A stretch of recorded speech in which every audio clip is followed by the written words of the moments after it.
Hi there, just a fairly short video today demonstrating how and when to level individual frets rather than the whole lot. Leveling individual ones can be difficult and it gets a bad name because if you're not careful and you haven't got experience, you can end up moving the problem around. So you start leveling the one here and you end up going too much, then you're moving the problem, and then you're actually going to make it worse by doing that if you're not careful. But on this situation, it's okay because it's one of these last frets here. So if I did take it too much, it wouldn't matter so much because there's only one more fret after that. It would just act as a bit of a fall away. So it's not going to be an issue at all for this one, and it's not sacrificing anything. Normally I would advise to level a whole lot. You do get better results, it's a bit more accurate, and it's a bit easier if you haven't got experience. But on this situation, it's no problem to go ahead. So it's this one here, and I'm going to show you how to deal with it just now. So here's the patient. It's Antoria base. These are made in the Ibanez factory, and this one's from the, I think, late 70s. It's come in for all kinds of work, mostly there now. I've still haven't put the controls in, but now I've got to get the setup sorted. And you can see I've already been leveling this one on the other strings, and then I thought this would be a good video to show you. So I haven't done it on the G side yet, so you can hear nasty buzz coming off that. And then where I have leveled it here, no buzz. So this is all being affected by this one here, this high fret. So I'm going to now show you how to take care of that. So you see I'm doing this with the strings on. If you didn't have the strings on, you could use a fret rocker and just find the high fret by that, see which one it's high on. But this one, because I've already got strings on, it's pretty obvious to me that it's this one here. And it has been on across the other side. These are all buzzing like that, but now they don't. So I've got a file here, a super fine file, smooth cut, and I've got it taped off. If this was somewhere up there and I wanted to do it level that one, I wouldn't always do that. I would normally level them. I would tape off this side also and just leave the window file open. But as this is just the last fret here, I've just taped off this side, so I can ride all this masking tape along the frets, and it's not going to hurt them, but it will be open on this section here. So I'm just going to push it under the string like this and keep even pressure on it, slide it forward.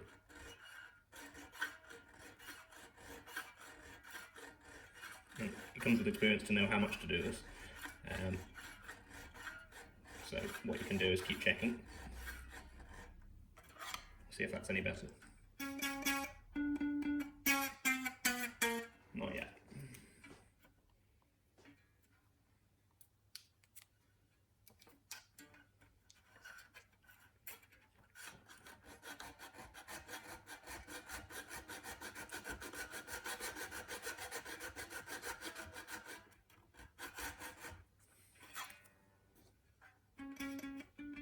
That's getting better now.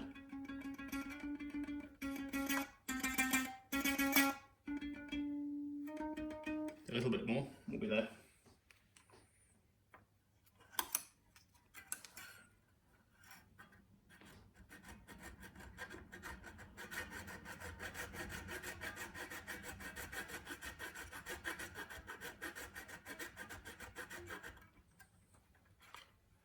You can see I've just started to catch that last fret now, which means that should be level. There you go, much better.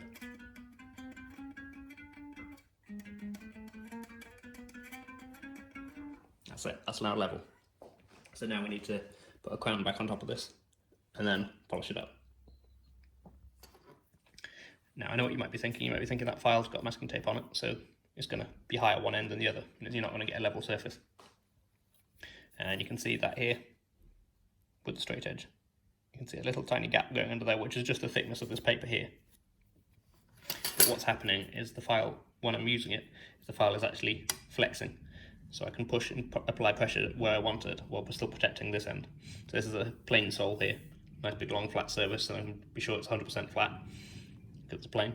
And you can hear that little tap, that's it, flexing into the plain sole. So if I was going to push pressure on it now, I'd file the bottom of the plane, but I don't want to do that. So I'm not going to move it, demonstrating how this is flat and how the whole thing works.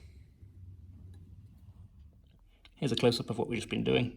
You can see all the frets up here have not been touched at all because they've been protected by that masking tape. And the one we've intended to file has now got a flat top on, which we need to now reshape with the grounding file.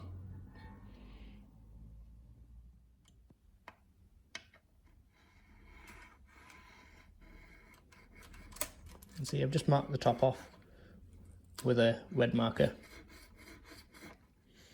and I'm filing with the crowning file just until there's the tiniest hairline of that left.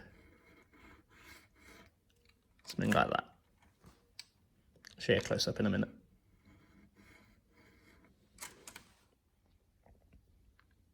So you can see now there's just a little hairline of the marker left after using the grinding file on it. And so now we can just polish this up and we should be done.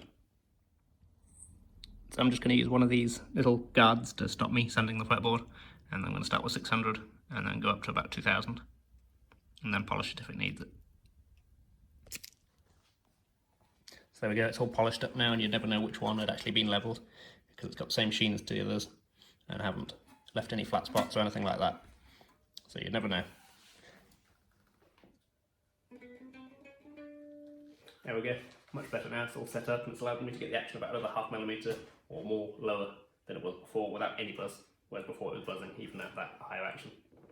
So it's more worth doing, and key points to remember is make sure 110% sure you know which fret it is before you start levelling. Don't just start filing and thinking you have to be really sure. And also, like I said, if you can, level the whole lot, because you will end up normally getting better results. I was lucky on this one because it was so high up here that it wasn't going to affect anything else. If it could have been up here, it could do, and you could end up chasing the bottom and moving it about, and then you get yourself into trouble that way. But on a situation like this, it's a great time saver that only took me a couple of minutes rather than an hour or more, which would have done to level the whole thing. And I'd already strung up the instrument as well, so I'd have to break it all back down again. So that was a good time saver, and I hope you liked this video. Please subscribe if you'd like to see more content like this, and thank you very much for watching.